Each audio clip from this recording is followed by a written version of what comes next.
Hi guys, আশা করি আপনারা সকলে ভালো আছেন। আজকে আপনাদের অনুরোধে নিয়ে এসেছি একটি খুবই সহজ এবং মজাদার রেসিপি, যেটি হলো আমাদের সকলের প্রিয় আমের আচার বা চাটনি, যেটাই বলুন না কেন। এটা খুবই দারুণ খেতে হয়েছে। আপনারা ঘরে থাকা উপকরণ দিয়েই এটি বানিয়ে নিতে পারবেন খুব সহজেই, কোনো ঝামেলা ছাড়াই। এখন আমরা শুরু করি। প্রথমে একটা কড়াইতে আমরা দিয়ে নিয়েছি পর্যাপ্ত তেল এবং দিয়ে দিব কিছু রসুন হালকা করে কেটে আমি বেটে নিয়েছি। এবার এটা একটু নাড়াচাড়া করে নিব। এবার দিব কিছু মশলা, এর মধ্যে দিয়েছি গোটা জিরে ভেঙে তা গুঁড়ো করে দিয়েছি এবং হলুদ গুঁড়ো এবং লবণ। এটা আমি ভালো করে নেড়ে চেড়ে নিব। ভালো করে এটা মাখিয়ে নিব ভাজা রসুনটার সাথে। এরপর আমি চুলায় আমি দিয়ে নিয়েছি আমটা। আমি চোলা ছিলিনি, কারণ এতে টেস্টটা আরও দ্বিগুণ হয়। আপনারা হয়তো এটা প্রথম দেখতে পারেন, কিন্তু এই রেসিপিটা আমি অনেকবার ট্রাই করেছি। এটা খেতে খুবই দারুণ হয়। এই কারণে এটা আমার মায়ের রেসিপি, এই কারণে আমি এটা ফলো করি। আপনারাও বানিয়ে দেখবেন, খুবই মজাদার খেতে। এরপর আমি দিয়ে দিয়েছি শুকনো লঙ্কাটা হালকা তাওয়াতে ভেজে গুঁড়ো করে নিয়েছি। আপনি এর বদলে চিলি ফ্লেক্সও দিতে পারেন। এটা হালকা আমরা ভেজে নিব, ওলটপালট করব। তারপর আমরা পর্যাপ্ত চিনি দিয়ে নিয়েছি। চিনি দেওয়ার ভিডিওটা এখানে কাট হয়ে গিয়েছে, আমি খুবই দুঃখিত।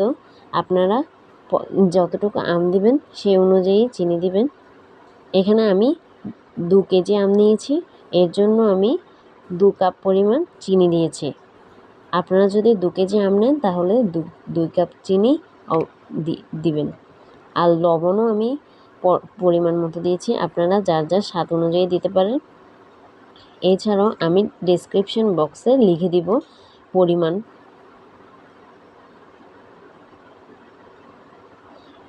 এরপর আমরা এটা ভালোভাবে লাড়াচাড়া করে মাখিয়ে নিব।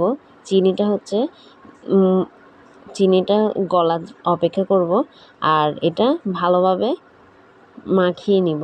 চিনিটা গললে আমগুলো চিনির জলেই কিন্তু এটা সেদ্ধ হয়ে যাবে। এখানে আলাদা করে কোনো জল দিতে হবে না, আপনারা আলাদা করে জল দিবেন না। দেখুন, চিনি থেকে আস্তে আস্তে জল বেরিয়ে আসছে। এখানে আমি বারবার বলছি, আলাদা করে পানি দিবেন না। আপনাদের কাছে যদি আমার এই ভিডিওগুলো ভালো লেগে থাকে, অবশ্যই আমার চ্যানেলটাকে সাবস্ক্রাইব করে দিবেন এবং পাশে থাকা বেল আইকনটি ক্লিক করে দিবেন এরকম নিত্য নতুন রেসিপি পাওয়ার জন্য। এটা ভালো করে সিদ্ধ হোক, আমি কিছুক্ষণ অপেক্ষা করছি। দেখেছেন এখানে পানি ছেড়ে দিয়েছে। পানি ছাড়া অবস্থায় এখানে আর কিছু দিতে হবে না। এটা আমি আগে বলে রেখেছি, খুবই অল্প পরিমাণে উপাদান দিয়েই এই আচারটা বানানো সম্ভব। আপনাদের ঘরে থাকা অল্প উপকরণই এর জন্য যথেষ্ট। এর মধ্যে অনেক নামি দামি কিছুই লাগবে না। আপনারা চাইলে ঘরের হাতের কাছে থাকা কিছু জিনিস দিয়ে এটি বানিয়ে নিতে পারবেন। খুবই সহজ একটা মজাদার রেসিপি। দেখুন কত পানি ছেড়ে দিয়েছে, আর এটা ঘন হয়ে গেছে। আমাদের আচার বানানো শেষ। আমি এটা 2 ঘন্টার মতো রেখেছি।